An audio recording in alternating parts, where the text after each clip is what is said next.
कई दिनों से मुझे वो मैसेज में लिख रही थी, जनाबे आली हुजूरे वाला, बस 1 मिनट मुझसे बात कर ले।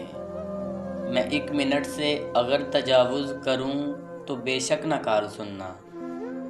मैं ज़ेरे लब मुस्कुरा के लिखता, बहुत बिज़ी हूँ, अभी नई नज़्म हो रही है।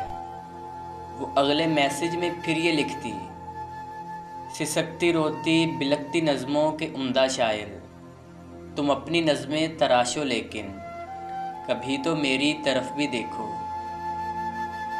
कभी तो मुझसे भी बात कर लो, बस 1 मिनट मेरी बात सुन लो।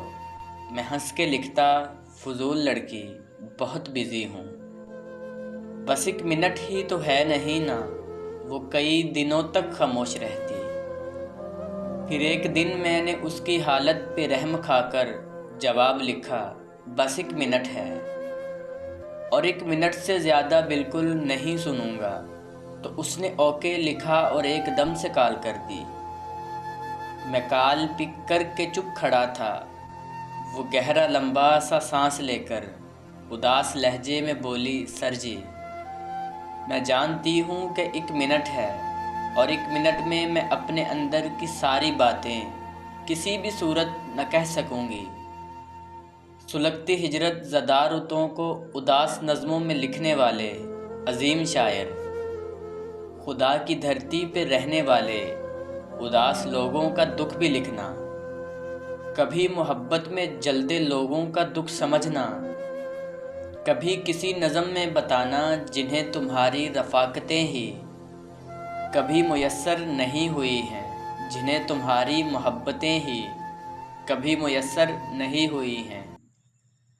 कभी जो महरूमियों के मौसम बहुत सताएं तो क्या करें वो, कभी जो तन्हाइयों की शामें बहुत रुलाएं तो क्या करें वो। अभी तो आधा मिनट पड़ा था मगर वो लाइन से हट चुकी थी। वो 1 मिनट की जो कॉल थी ना, वो 30 सेकंड में कट चुकी थी। मैं कितने बरसों से अगला आधा मिनट गुजरने का मुंतज़िर हूँ।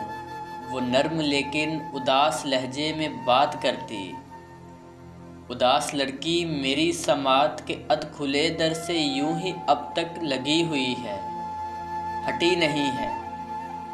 बहुत से सालों से चल रही है, वो कॉल अब तक कटी नहीं है।